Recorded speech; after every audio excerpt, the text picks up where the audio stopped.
La Pirinenca, un podcast no apte per conformistes. Impulsat per la Joventut Comunista de Catalunya i presentat per Glòria Romero. Bon dia, camarades. Què tal? Com esteu? Esperem que, malgrat la situació de crisi social, política, econòmica, mental, climàtica, etc., la vida us estigui anant relativament bé i que, com sempre, estigueu anhelant el col·lapse del sistema capitalista. Avui us portem l'episodi 1 de La Pirinenca. I és que, tot i que ens vam estrenar fa ja un parell de setmanes amb l'episodi 0, podríem dir que avui gravem el nostre primer programa oficial, amb l'escaleta pertinent i un convidat que no forma part de les nostres files. Primer de tot, però, toca repassar l'actualitat de les últimes 2 setmanes.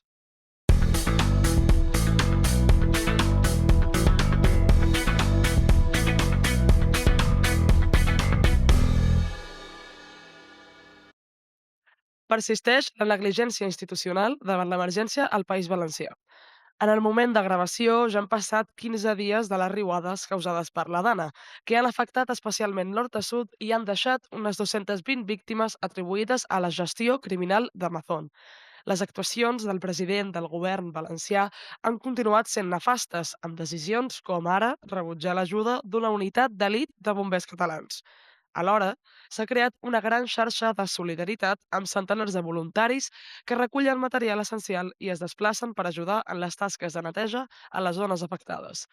Actes que han estat entorpits per la policia, bloquejant carreteres i multant persones que agafaven menjar per sobreviure en lloc de col·laborar en les tasques de neteja. El passat 9 de novembre, fartes de les inútils actuacions polítiques, 130.000 persones es van concentrar a València per exigir la dimissió de Carlos Mazón, després de la qual es van produir càrregues policials que van deixar diversos ferits entre vianants i periodistes. Seguidament, les estudiants van sortir als carrers el passat dimarts 12 de novembre per les mateixes raons, aplegant un miler de persones a Barcelona, segons la Guàrdia Urbana. En definitiva, el teixit social, cultural i associatiu segueix dempeus enfront de la negligència institucional. Us animem a donar i ajudar de la manera que pugueu. A Catalunya són moltes les entitats que s'estan mobilitzant perquè el suport al País Valencià no s'aturi. Només assegureu-vos que no es tracta d'un grupuscle neonazi o feixista que es dedica a sembrar l'odi i no a ajudar de manera solidària i constructiva. Dit tot això, visca el País Valencià i mori el mal govern.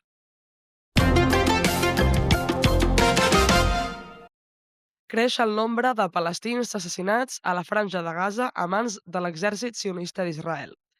Els darrers dies, l'exèrcit israelià ha matat 51 palestins i n'ha ferit més de 160 a Gaza, elevant el total de víctimes a més de 43.000 morts i 102.000 ferits en 13 mesos de genocidi. A més, unes 10.000 persones segueixen atrapades entre els enderrocs i en les carreteres sense que els equips de rescat puguin intervenir. Malgrat que el genocidi ja no sigui portada de diaris ni obri als telenotícies, cada dia Israel bombardeja la població de Gaza. Ho fa gràcies al suport i la inacció dels seus aliats occidentals. És per això que la comunitat palestina de Catalunya no acceptarà la medalla d'honor de Barcelona de mans de l'alcalde socialista Collboni, per la manca d'accions concretes davant el genocidi a Gaza, tal com assenyalen en una carta adreçada a l'Ajuntament. La declaració arriba després que el fotoperiodista gazià Motes Ezeiza visités Barcelona el 8 de novembre per participar en la xerrada Gaza a través de la meva mirada, presentada i moderada per la presidenta de la Comunitat Palestina de Catalunya, Natàlia Abu Sharer.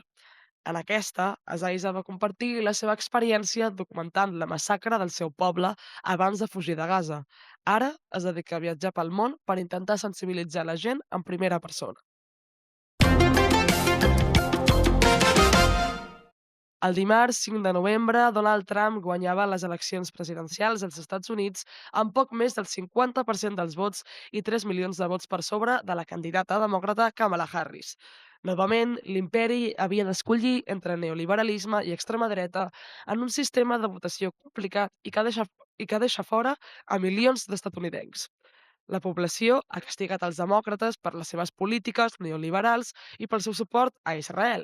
I és que els resultats de les eleccions demostren que només l'esquerra amb un programa superador del sistema seria capaç de vèncer a l'extrema dreta, ja que els votants trumpistes ho són més per motius econòmics i per les condicions materials de vida que no pas per motius culturals. El govern de Donald Trump, que assumirà la presidència el 20 de gener, és una molt mala notícia i suposarà un retrocés en drets per al conjunt de la classe treballadora als Estats Units, especialment per a les dones, el col·lectiu LGTB i per a les persones migrades. I, a més, el suport yanqui polític i econòmic al genocidi contra el poble palestí augmentarà.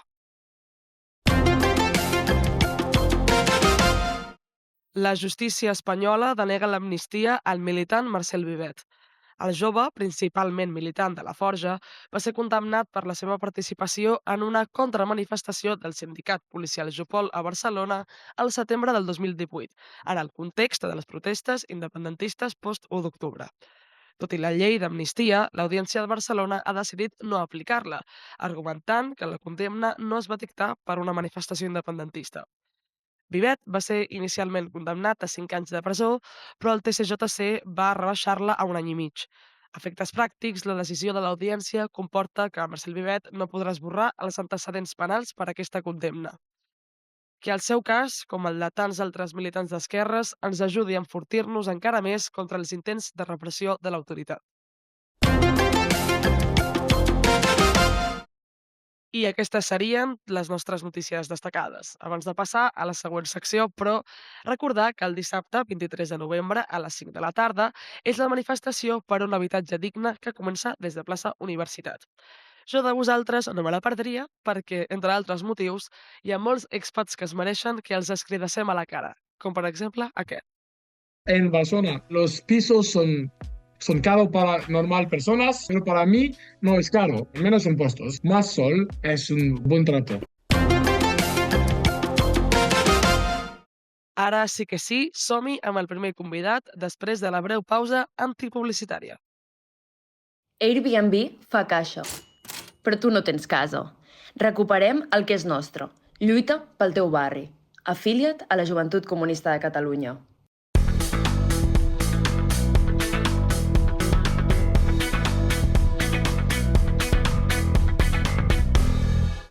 I parlant de la Mani, els expats i Airbnbs, introduïm el tema del programa d'avui, que és l'habitatge, o més específicament l'habitatge cooperatiu, com a possible alternativa al model actual. Per això tenim amb nosaltres en José Tellez, responsable de comunicació i portaveu del Sostre Cívic, una cooperativa mixta d'habitatges i usuàries sense ànim de lucre que va néixer el 2004 i que promou un model alternatiu d'accés a l'habitatge.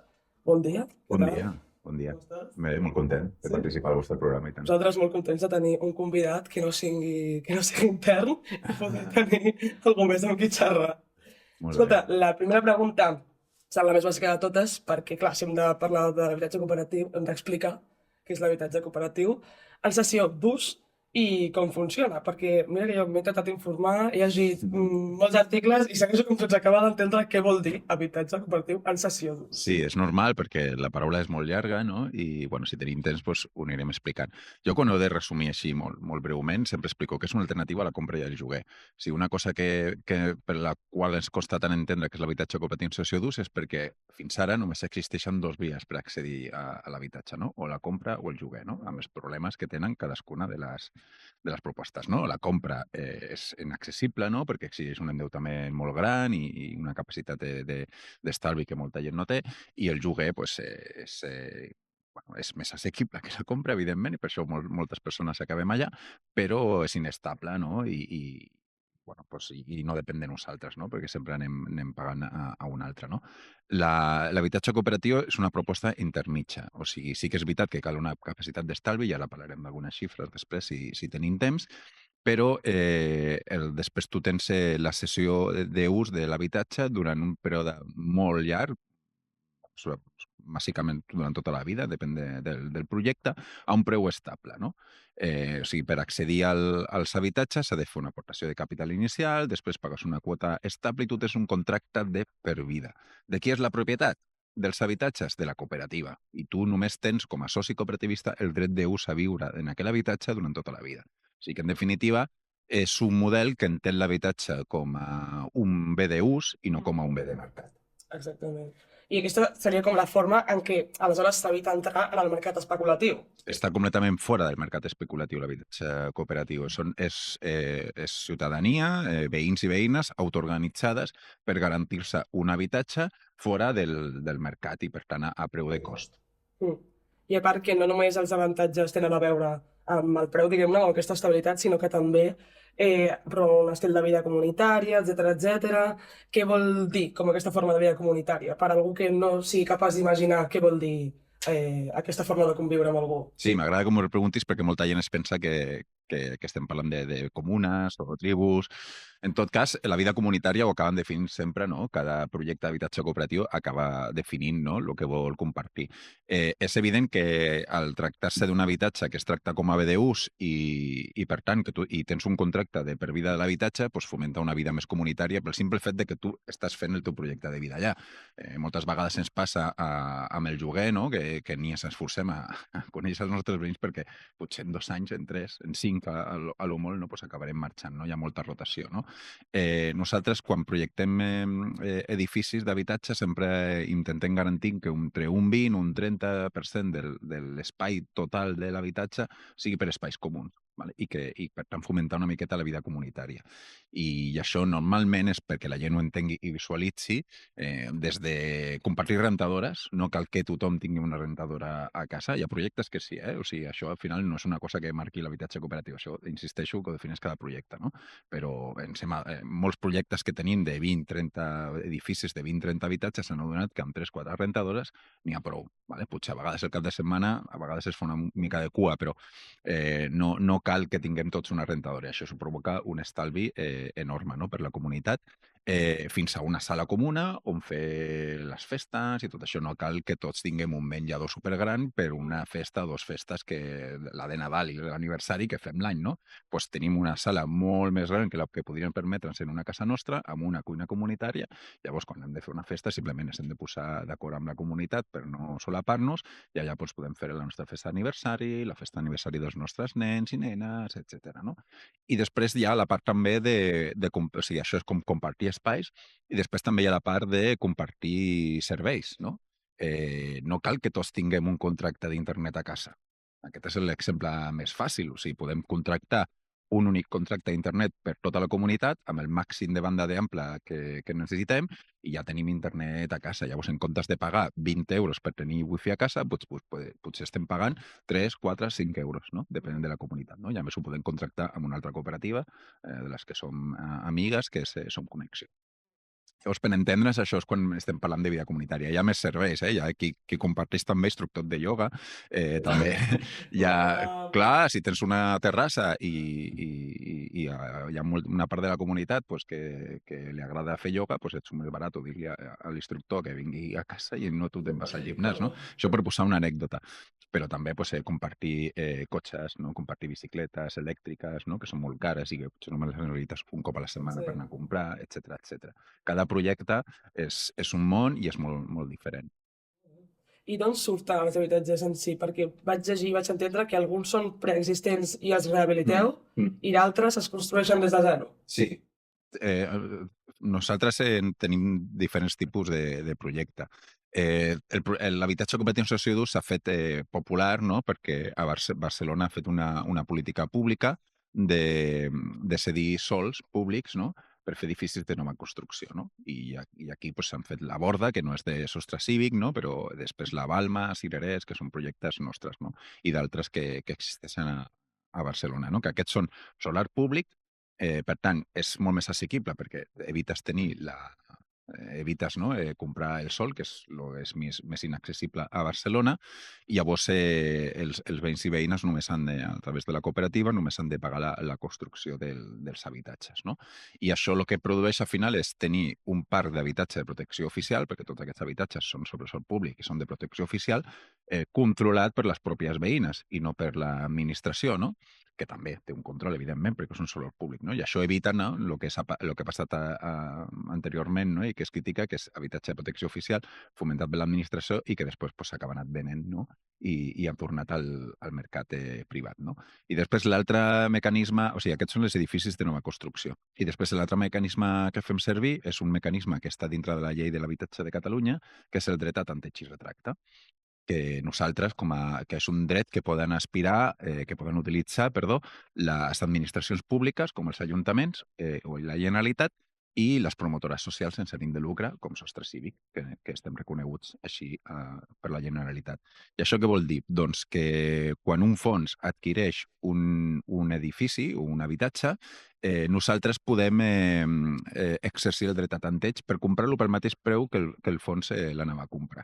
Vale? I això ens permet comprar edificis sencers a un preu molt assequible, després fem una rehabilitació energètica o per garantir alguns espais comuns. No són edificis tan bonics com els de nova construcció, perquè no els hem dissenyat nosaltres, però llavors estem parlant d'habitatges molt més assequibles. No?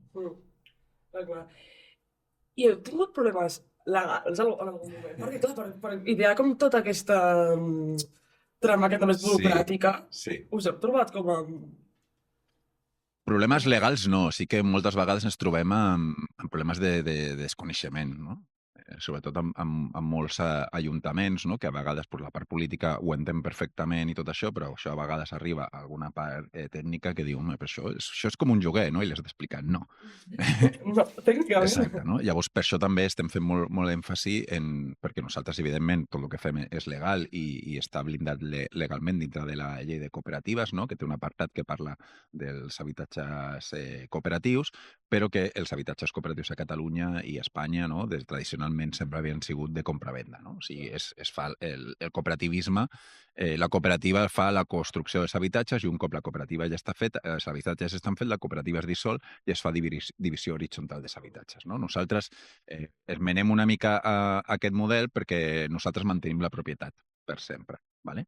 I això està reconegut dintre de la llei, però no s'havia desplegat. No? Nosaltres ara estem demanant que es blindi, no perquè tinguem problemes legals ara, perquè no els tenim i està blindat, sinó per evitar que alguns tècnics no acabin d'entendre, no? Perquè el que s'havia fet fins ara era cooperativisme de compra-venda i nosaltres no estem gaire d'acord en aquest model. I pel que fa a la sostenibilitat, he llegit també que és un altre com els vostres pilars, com Sí. construir edificis que siguin conscients en aquest sentit d'ajudar a una transició ecològica d'alguna forma. Sí, evidentment. Bueno, jo crec que qualsevol sector econòmic ara, avui dia no és que hagi d'estar preocupat pel canvi climàtic, sinó que hauria de ser obligatori per llei que actués responent una miqueta als problemes que tindrem, no? A nivell climàtic i sobretot de la construcció. El sector de la construcció i de la rehabilitació però és un dels més contaminants, no? I dels que més gasten aigua. No?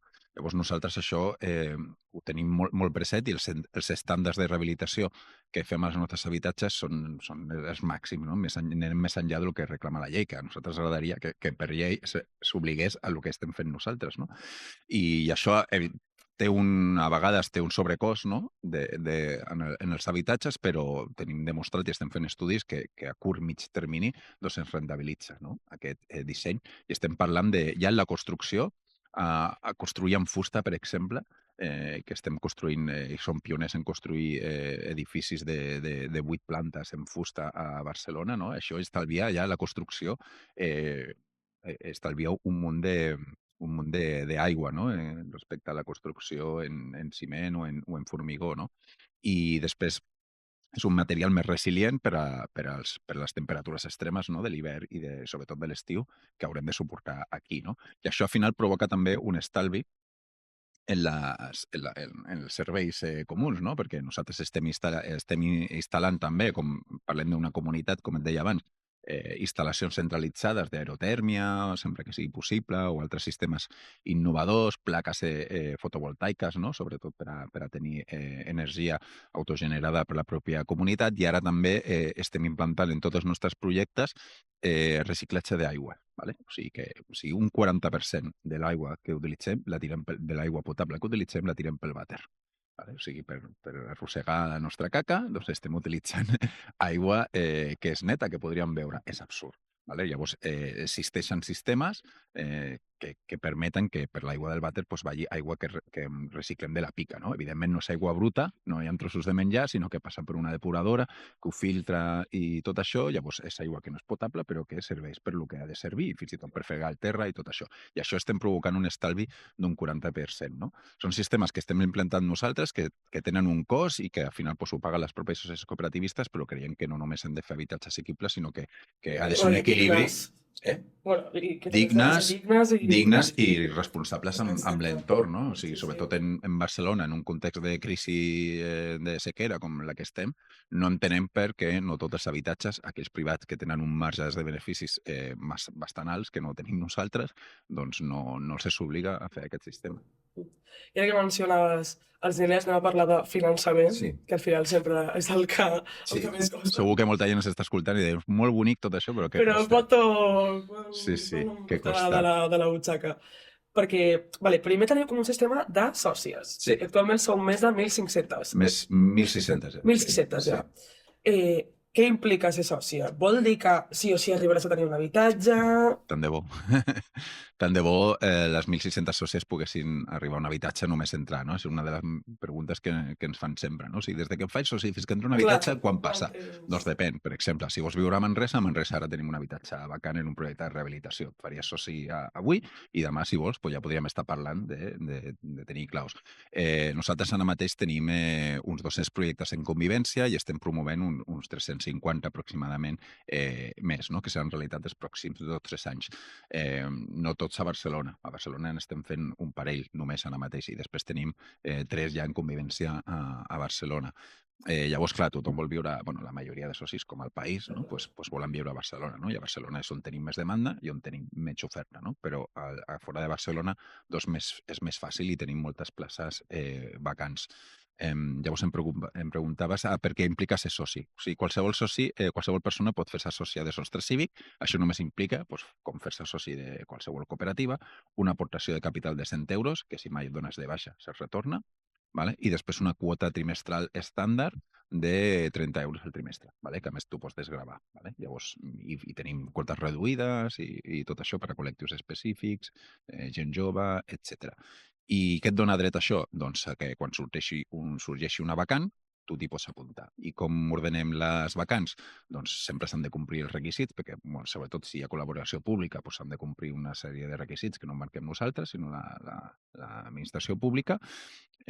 I després ordenem totes les sol·licituds per antiguitat de soci. El soci que porta més temps doncs té més passar per davant pel soci que acaba d'arribar. No? Llavors, això és el que provoca que molta gent es faci sòcia, participi de la cooperativa, de les assemblees, a més ser soci també et dona dret, nosaltres fem una vida associativa, no? Fem formacions, fem trobades perquè la gent es conegui, no? Perquè sortim nous grups, si trobes un solar que dius, ui, aquí podria fer-se i tal, pots parlar amb els arquitectes de la cooperativa que t'ajudaran a estudiar si val la pena, què costaria, si vols tocar la porta del teu ajuntament, si vas tu sol no et faran cas, no? Però si ets soci de Sostres Cívics i la cooperativa ho veu interessant, pots anar a parlar amb l'Ajuntament, llavors té tota aquesta sèrie de beneficis. I a més pots participar a l'assemblea de Sostres Cívic, que la fem un cop anual, on estan convocades les 1.600 persones sòcies i és l'assemblea la que decideix quins projectes s'impulsen, quins projectes no s'impulsen, com es fa el finançament, etc.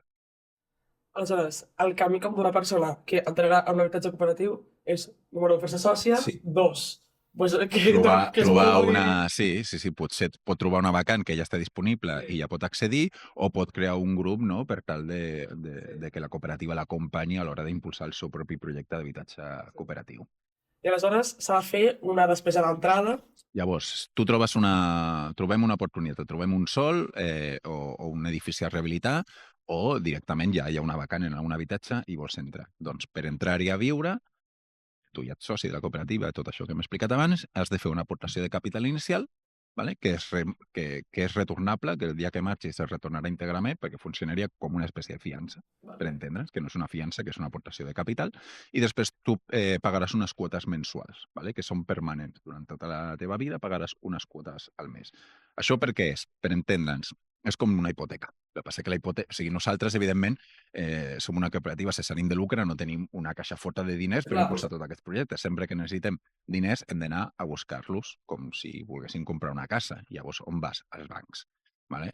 La caixa i l'addicional no ens dona crèdits, ni nosaltres anem a buscar, perquè no creuen en aquest model que no es basa en la propietat privada, sinó en la propietat col·lectiva. Llavors, els únics bancs que ens financen són la banca ètica, la banca cooperativa i la banca pública, no? Més que banca pública, les eines de finançament públiques que tenim, no? Que nostre país són l'Institut Català de Finances i l'Institut de Crèdit Oficial, no? l'IBE espanyol. I ara ja també hem accedit a crèdits europeus, que podem parlar més tard. Llavors, quan fem una hipoteca, el banc es diu, jo et dono el 80%, el 20% ho portes tu, no? Pues aquí és igual, simplement que la hipoteca no la fa el soci, sinó que la fa la cooperativa. I, per tant, el 20% de lo que hagi costat la construcció o la rehabilitació l'hauran de portar dividits, no? Col·lectivament les persones que viuen allà. Vale? Llavors, què costa això? Pues depèn del cost de l'edifici. Clar. Vale? Aquí és el punt, perquè vaig parlar amb una persona que va ser sòcia durant un temps Sí. i em va dir, em mola molt el projecte, però a l'hora de saber els preus d'entrar a alguns pisos... És molt complicat perquè jo sempre explico en plan, no sé, estàs reformant la cuina mai? O sigui, Clar. què et diu el paleta, el preu? Et fa un pressupost, però després sempre t'acaba costant la majoria de vegades molt més del que s'havia proposat, però a vegades fins i tot menys, no? O sigui, però bueno, la majoria dels casos t'acaba costant més. I això ens passa igual, nosaltres és a preu de cost i intentem sempre... Llavors, clar, sempre tenim un preu, però, i sobretot el món de la construcció, doncs ara, amb una crisi global, sobretot provocada per la guerra d'Ucrània, doncs hi ha hagut una crisi dels materials que els materials s'han encarit. Llavors, per això sempre és molt difícil, però per entendre'ns, unes forquilles d'alguns exemples, perquè la gent sàpiga de què estem parlant. Un edifici de nova construcció de 20, 30 habitatges, 5-6 plantes, les aportacions de capital estan al voltant dels 20-30.000 euros. O sigui que les persones que van a viure allà han d'aportar entre 20 o 30.000 euros, depenent de la mida dels habitatges, no? Hi ha persones que soles, que amb un habitatge de 50 metres quadrats ja ho tindran, hi haurà qui necessitarà 70-80 perquè té crius, viu en família, etc. Llavors, depenent dels metres quadrats, no? Doncs es fa aquesta forquilla, no? I aproximadament s'està costant això, entre 20 i 30.000 euros, les aportacions de capital. Si mai marxes de l'habitatge, aquests 20-30.000 euros es retornen, ok? Pels edificis de rehabilitació, que per tant es costen molt més assequibles, doncs els habitatges estan anant de 2.000, 3.000 euros, 4.000 en alguns casos, vale? O sigui que pagues això i ja pots accedir als habitatges. Per tant, i després tenim alguns de 10.000, perquè a vegades hem comprat, com a Olesa de Montserrat, un edifici que una crisi del 2008 va deixar ja tota l'estructura de totxanes i nosaltres hem acabat l'obra i això doncs, va costar uns 18-15.000 euros. O sigui que depèn, sempre és el 20% del cost total de la promoció dividits a parts iguals o depèn de la mida dels habitatges per les persones sòcies que van a viure. Per tant, és molt difícil quan la gent entra, o sigui que tenim unes forquilles, però que poden anar variant. I després les quotes mensuals doncs, són bàsicament per anar retornant el préstec i pel manteniment de l'habitatge, impostos, serveis comuns, etc. Sí. I llavors com van? Pues, per exemple, doncs, els edificis aquests de nova construcció que et deia que es pagava 20-30.000 euros de capital inicial, les quotes van entre els 500 i 700 euros, vale? Aproximadament. I pels edificis de rehabilitació estan al voltant dels 300-400 euros. I us agradaria intentar fer-ho com encara més accessible en un futur? Sí, i tant. O sigui, la nostra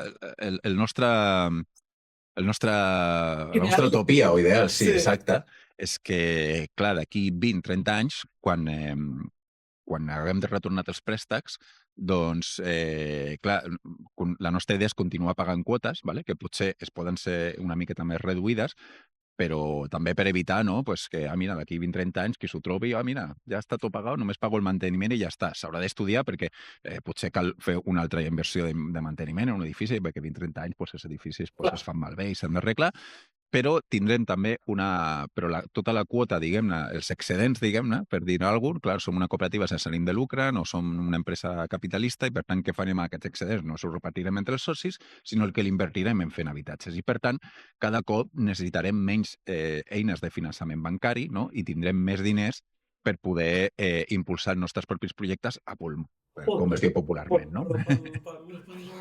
I això és, per exemple, el que ha passat a països com Dinamarca, a Alemanya, Viena, no? Àustria, no? Que s'està parlant ara molt, no? On les cooperatives ja tenen tot aquest múscul, no?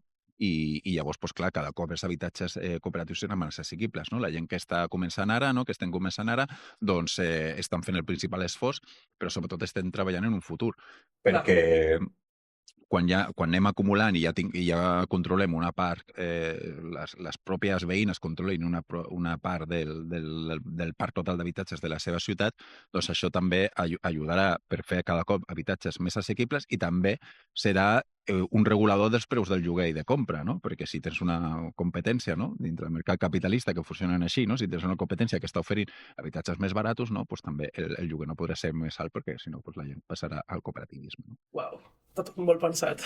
Sí. Bueno, no és una cosa que s'ha inventat nosaltres, ens estem basant en models, com et deia, de Dinamarca, Alemanya, Àustria, però no només europeus. A l'Uruguai, per exemple, és un model que ens agrada molt perquè és una política pública.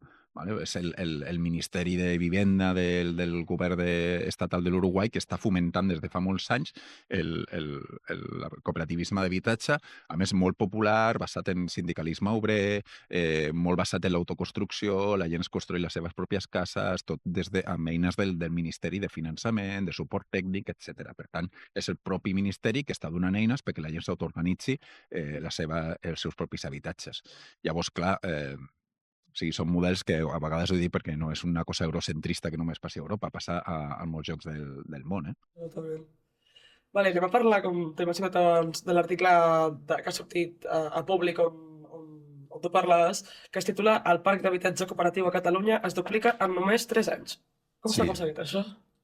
Bueno, doncs cada cop hi ha més interès per part de... O sigui, al començament, clar, quan van començar era una mica una incògnita, no? Això, bueno, ja teníem aquestes referències internacionals, però eren molt incògnites si això tindria interès, si funcionaria aquí i tal, no? Clar, les primeres experiències a Barcelona són reeixides, tenen molt d'èxit, hi ha molta expectativa i molta gent que vol impulsar aquest tipus de projectes. Cal que l'Ajuntament de Barcelona continuï aportant sols per tal de fer-ho possible. I també ha sigut un interès de molts ajuntaments també, no? Que han vist que és una forma de poder construir habitatge social, de protecció oficial, donant, en comptes de contractar empreses, no? Capitalistes que es porten un benefici i tot això, doncs mira, s'organitzen les veïnes i construeixen el seu propi habitatge amb el seu propi risc, no? I a més autogestionar els habitatges. No? Llavors cada cop hi ha més ajuntaments que estan interessats en promoure aquest model als seus municipis, no? I cada cop hi ha més grups, no? Sobretot també hi ha també una innovació també en l'habitatge rural, no? Gent que troba masies abandonades i tot això i tal, doncs que fomenta també construir un habitatge cooperatiu, moltes vegades també associat amb la recuperació també del treball de la terra, no? De treball de més associat no? O edificis de rehabilitació. Per tant, bueno, el que ha passat en els darrers anys és que la gent ha vist que és una possibilitat i això serà exponencial. Nosaltres és això, ara tenim 1.600 socis, segurament l'any vinent superarem el 2.000 i cada cop hi ha més gent, no? Que davant de la crisi de l'habitatge està veient que això és una alternativa i que, bueno, que no és fàcil perquè al final estem parlant d'autopromoció, no? O sigui, és la pròpia gent que s'està muntant una promotora immobiliària sense ànim de lucre, per tant això és molt complicat i molt difícil i és un moviment social, la gent li dedica moltes hores, al final és activisme, no, també, la gent que està promovent tot això. Per tant, no és per tothom, no? Perquè li has de dedicar moltes hores, però que van creixent perquè és una alternativa. La tendència és a l'alça. Sí. Que veieu factible que pugui competir en igualtat de condicions amb la compravenda i el lloguer tradicional, aquest model? Bé, estem lluny que passi això, evidentment, no? Perquè estem en un moment molt incipient, sí que s'està creixent molt, però encara falta molt perquè puguem competir de tu a tu, però, com et deia, no? O sigui, els referents internacionals que tenim sí que, per exemple, aquí a prop, no? Per no anar molt lluny, a Copenhague i a Viena, no? Que són dues grans ciutats europees, el mercat es distribueix en 3 parts, no? El mercat, perdó, veus? Que hi ha aquestes trampes que ens fan. O sigui, el parc d'habitatges, que no el mercat d'habitatges, es distribueix en 3 parts, no? Hi ha una tercera part que és públic, 100% públic, de lloguer públic, una tercera part que és lliure, diguem-ne, com li diuen, no? De compra-venda o lloguer lliure, i després una tercera part que és cooperatiu, no? I el mateix passa també a Viena, no? I per tant, ens podem imaginar, no? I aspirem a un futur que no sabem dir quan serà, no? Però que segurament hauran de passar uns quants anys, però sí que és un model, no? Que si continua creixent exponencialment com ho està fent ara, doncs evidentment doncs, té garanties per poder ser una alternativa per les classes populars de molta gent. I ara heu rebut 31 milions de la Banca Pública Europea per promoure aquests pisos socials. Què vol dir això? O sigui, què implica on es destinaran Sí. aquests diners? Clar, Sostre Cívic, això no t'ho he explicat, o sigui, qualsevol persona pot muntar una cooperativa d'habitatges, diguem-ne, no? O sigui, no som els únics que fem aquest model, no?, d'habitatge cooperatiu en cessió d'ús. Però nosaltres sí que, de moment, som els únics a Catalunya que aglutinem diferents projectes, no?, en una única cooperativa, no? I això ens permet aplicar economia d'escala, no? Sí, economia d'escala. I, per exemple, hem pogut... Tenim un dels problemes que té l'habitatge cooperatiu per créixer a Catalunya, a banda d'accedir al sòl, no?, que és molt car o que és molt escàs per part de les administracions públiques, és accedir al finançament, perquè et deia que només la banca ètica, cooperativa o pública es pot finançar, no?, i són recursos limitats. Llavors, clar, nosaltres, al poder fer una cartera d'inversions més gran, perquè som una cooperativa gran que aglutina diferents projectes, hem pogut anar a la banca europea, no?, la banca pública europea, en aquest cas el Banc del Consell d'Europa, que ens ha donat un crèdit per diferents projectes, no? I això permetrà que diferents projectes que tenim sobre sòl públic a Barcelona, a Granollers, a Manresa, a Vilafranca del Penedès i a Lleida, i crec que no em deixo cap, en una primera fase, perquè després en una segona fase seran uns altres, doncs tindrà un finançament europeu garantit, el 50% aproximadament. I això que permetrà doncs, que unes condicions molt bones i que les aportacions de capital per a aquests projectes la part que hauran d'aportar els socis doncs, sigui molt més baixa, no?, de lo que jo t'explicava abans.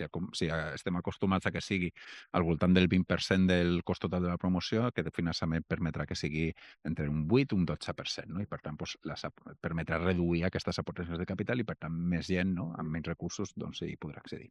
Vale, ara sí que sí, ultimíssima pregunta. Sostre Cívic vau presentar un acord amb Sindicat de Llogateres amb l'objectiu de construir una alternativa a la propietat immobiliària i construir la lluita per l'accés a un habitatge digne. És una doble pregunta. Primer, en què consisteix la col·laboració?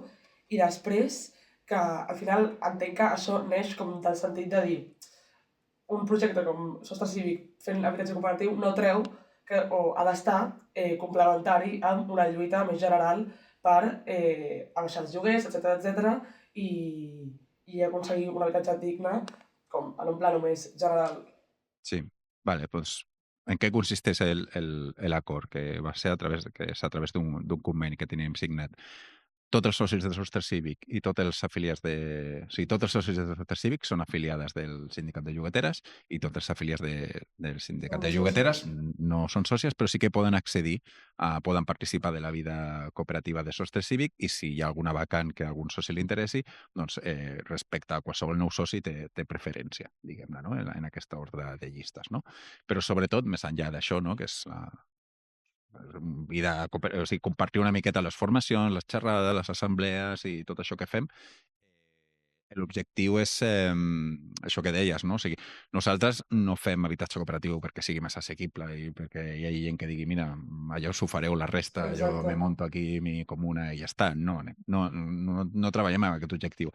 Nosaltres, el nostre objectiu principal és transformar la manera en què vivim, però sobretot treure l'habitatge del mercat i esmenar el concepte de la propietat privada lligada a l'habitatge. O sigui, nosaltres parlem de propietat col·lectiva i volem, en última instància, que l'habitatge estigui fora del mercat, al 100%, igual que està l'educació, igual que està la sanitat. Nosaltres considerem, per això es diem habitatge cooperatiu en cessió d'ús, perquè nosaltres considerem que l'habitatge és un bé d'ús i no és un bé de mercat, no és un bé d'inversió.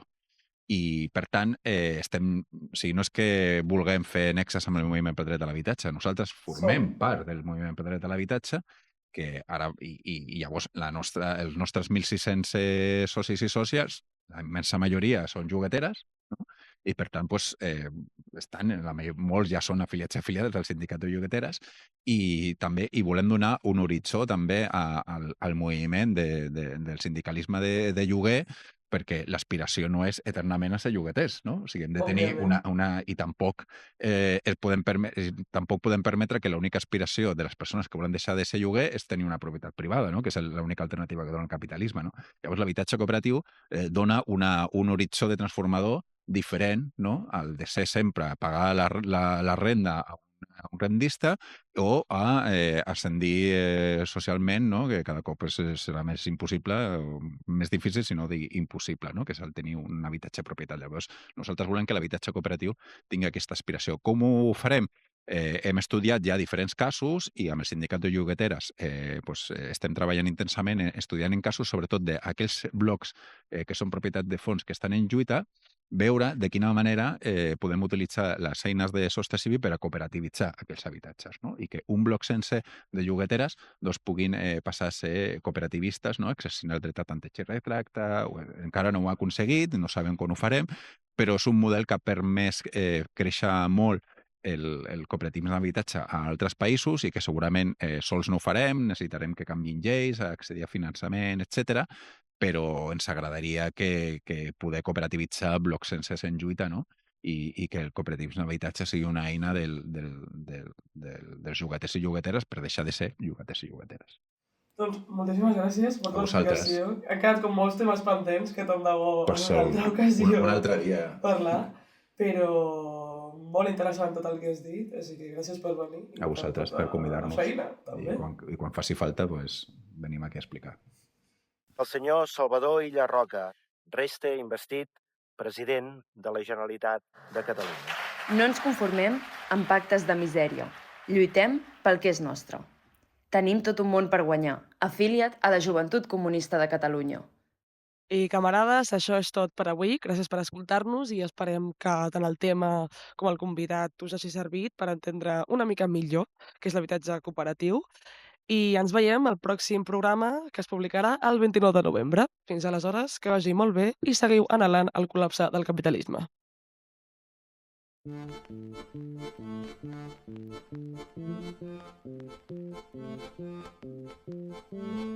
A la Joventut Comunista de Catalunya organitzem la joventut, construïm l'esperança.